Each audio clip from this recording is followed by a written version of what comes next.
Halo, selamat datang kembali di channel Statistika Itu Mudah. Pada kesempatan kali ini kita akan mencoba membahas tentang uji asumsi klasik, yaitu heterokedastisitas.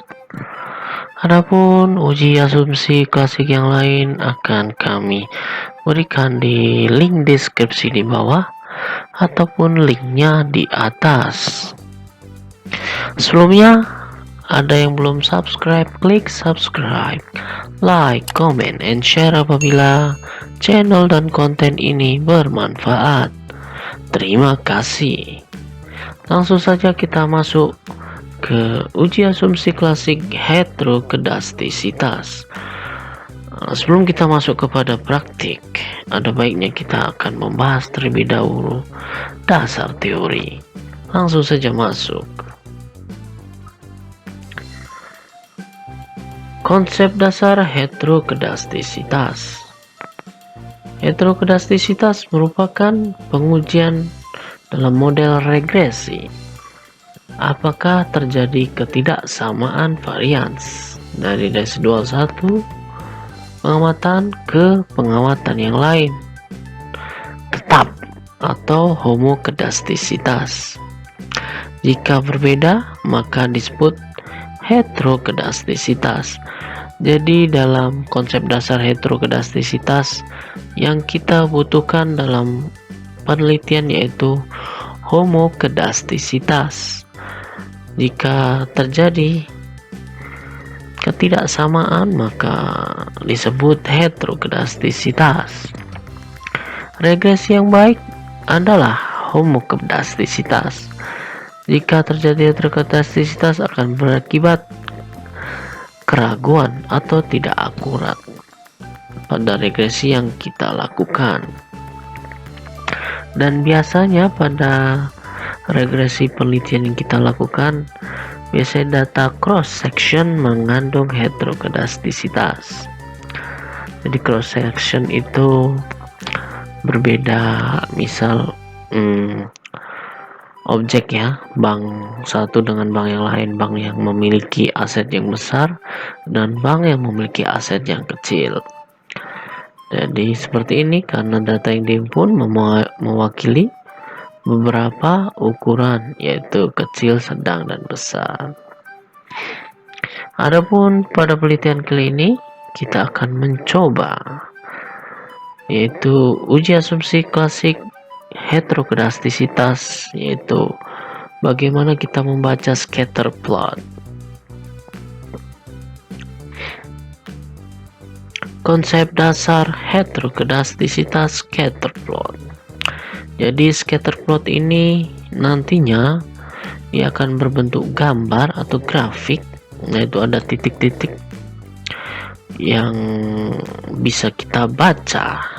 Adapun bacanya kita harus dapat mengartikan dari suatu grafik ataupun gambar. Jadi konsep dasarnya yaitu ciri-cirinya dia tidak terkena heterokedastisitas. Yang pertama, atau berarti dia tidak terkena heterokedastisitas atau dia merupakan penelitian ini merupakan homokedastisitas. Yang pertama adalah ciri-cirinya titik-titik menyebar di atas atau di bawah, di atas dan di bawah atau sekitar angka 0. Di sini di atas dan di bawah, jadi menyebar ya, yang jelas. Kata yang pertama kita harus pahami dalam scatter plot yaitu titik-titik menyebar, mau di atas, mau di bawah, atau sekitar angka 0. Pada poin 2, titik-titik tidak mengumpul, hanya di atas atau di bawah. Jadi untuk scatter plot kunci utama adalah titik-titik menyebar. Jadi dia nggak bisa mengumpul baik di atas maupun di bawah. Ngumpul titiknya ada banyak, misal ngumpul jadi satu lah, itu tidak bisa. Jadi kalau dia titik-titik mengumpul berarti dia kena heterokedastisitas. Pada poin 3, titik-titik tidak membentuk pola gelombang kayak gelombang apa tuh namanya, gelombang longitudinal ya kalau nggak salah, nggak lupa. Dia tidak membentuk gelombang ya, elektromagnetik seperti itu ya, mau lebar maupun sempit. Yang poin keempat yang terakhir yaitu titik-titik tidak membentuk pola atau tidak berpola. Jadi dia tidak membentuk pola gambar sesuatu, misalnya segitiga, garis lurus ataupun yang lain. Oke, setelah kita mengetahui teori tentang scatter plot, langsung saja kita masukkan data. Di sini sudah ada, kita siapkan data, yaitu data sekunder, yaitu data rasio keuangan, dimana di sini ada X1 sampai X5 dengan variabel dependent 1 buah, yaitu Y, financial distress. Langsung kita masukkan saja, kita ambil hanya hasil daripada rasio keuangan setiap variabel. Langsung kita kopikan ke SPSS kita, copy paste. Oke, di sini sudah urut ya sebenarnya, X1, X2, X3, X4, X5 dan Y. Kita tinggal masukkan saja.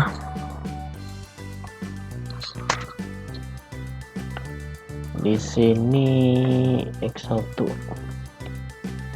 X2, X3, X4, X5, kemudian Y. Adapun pada penamaan label, kita bisa lihat lagi karena saya lupa ya. Kita hapus dulu. Ini likuiditas, profitabilitas, leverage. Ini likuiditas,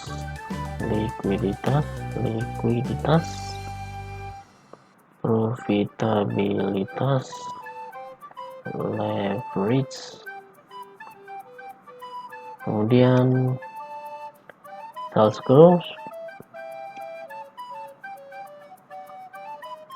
sales growth, pertumbuhan penjualan, dan kepemilikan institusional, kepemilikan institusional ya. Oke, and then yang terakhir financial distress. Itu variable dependentnya yaitu financial distress. Oke, kita abaikan yang lain. Kita udah masukkan label dengan nama-nama sesuai variabel X1 sampai X5 dan Y. Langsung masuk ke analyze,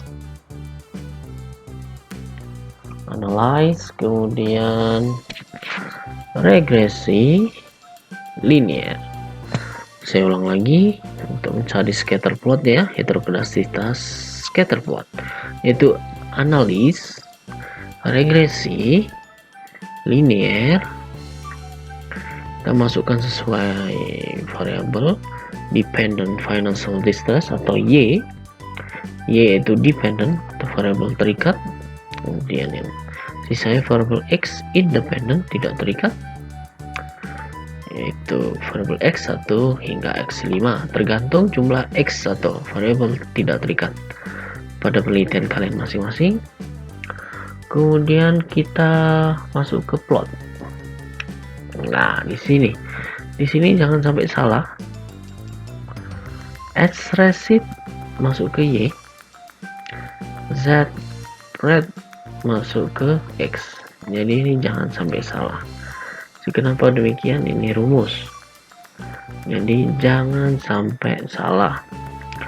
Yang pertama Y, itu Y S receipt, nanti dicari di sini ya.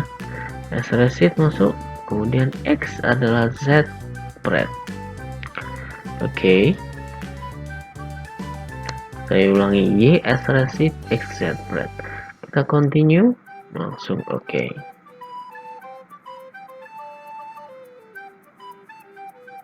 Oke, kita tunggu hasil, mungkin agak loading. Oke, kita abaikan hasil tabel pada hasil output SPSS. Kita hanya kopikan ini scatter plot ke dalam skripsi, tesis atau disertasi penelitian kita. Langsung kita copy, masukkan. Oke, ini saya sudah dapat hasilnya dan kita interpretasikan. Ini kita bisa lihat titik-titik, ya kan? Titik-titik ini, ya. Sini garis 0, garis lurus, ya kan, 0. Dan titik-titik berada di, ya, kadang ada di atas 0 ya, ada di bawah juga 0 di sini. Nah, rata-rata di atas 0. Ada juga yang melebihi di bawah 0, ada yang di atas 0 sedikit, ada juga yang di sini. Nah, interpretasinya gimana? Sesuai dengan dasar teori. Bagaimana ciri-ciri bahwasanya data tidak terkena heterokedastisitas? Yang pertama, tidak memiliki pola, kan? Terus kemudian yang kedua, tidak bergelombang atau tidak memiliki bentuk kayak lonceng seperti itulah. Nah, di sini kita bisa simpulkan. Nah, hasil menunjukkan bahwa data dalam bentuk grafik atau gambar menjelaskan titik-titik menyebar di atas 0 atau di bawah 0 atau di sekitar 0. Ini ciri-ciri yang pertama. Oke. Jadi data-data di sini titik-titik di atas 0 nih, di atas 0 nih, meskipun sedikit gitu kan, tapi dia posisi tepat di atas 0. Di bawah 0 juga ada nih, di bawah 0 atau di sekitar atau pas 0. Oke. Kemudian ciri-ciri yang kedua adalah tidak membentuk pola apapun. Dalam hal ini tidak ada pola segitiga, kotak, persegi, garis lurus bahkan, atau pola lingkaran ataupun pola manapun. Dan tidak bergelombang. Biasanya bergelombang seperti histogram misal. Nah, bentuk histogram kan kayak lonceng gitu kan. Ini tidak bergelombang. Dan tidak mengumpul di atas atau di bawah angka 0. Dalam artian dia tidak di sini aja, satu titik di bawah 0 atau di atas 0. Jadi pada ciri-ciri di atas, ciri-ciri pada teori bisa menjelaskan juga bahwasanya gambar data tidak terjadi heterokedastisitas. Jadi pada pertemuan sebelumnya kita juga sudah melaksanakan uji normalitas p-plot. Nah, ini sama juga dengan p-plot dengan Kolmogorov-Smirnov atau histogram sama ya, histogram, p-plot, Kolmogorov-Smirnov, skewness dan kurtosis. Di situ juga menjelaskan bahwasanya data pertama dalam bentuk gambar atau grafik. Kalau kita baca sekilas dengan ciri-ciri berdasarkan teori, bahwasanya dia tidak data normal kalau di normalitas ya. Kalau di heterokedastisitas ternyata dia tidak terjadi heterokedastisitas, dan ini yang yang dibutuhkan dalam penelitian gitu. Kita membutuhkan penelitian itu dia terbebas dari asumsi klasik. Salah satunya heterokedastisitas dalam konten ini. Jadi secara grafik maupun gambar dia tidak terjadi heterokedastisitas. Akan tetapi gitu kan, akan lebih jelas kembali gitu secara detail memastikan kembali. Dia harus dites kembali menggunakan uji Glasser dalam hidrogradasitas.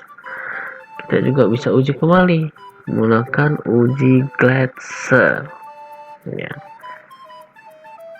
Dia untuk memastikan kembali apakah data tidak terjadi heterogedasitas dalam bentuk angka, bukan gambar saja. Jadi pada pertemuan sebelumnya kita bisa lihat bahwa normalitas p-plot dia terlihat normal, akan tetapi ketika kita uji kembali menggunakan Kolmogorov-Smirnov dan data berupa angka, tabel angka, ternyata data tidak normal. Nah, jadinya tidak bisa digunakan, harus diuji ulang, atau mungkin ada ditransform, atau mungkin ada uji outlier lagi gitu. Jadi data berupa gambar grafik itu tidak cukup untuk melengkapi data-data yang pasti. Jadi harus ada data berupa angka, yaitu kalau dalam heterogedasitas salah satunya adalah uji Glasser. Oke, demikian konten ini saya buat. Jangan lupa yang belum subscribe, klik subscribe, like, comment, and share apabila channel dan konten ini bermanfaat. Terima kasih, salam sukses.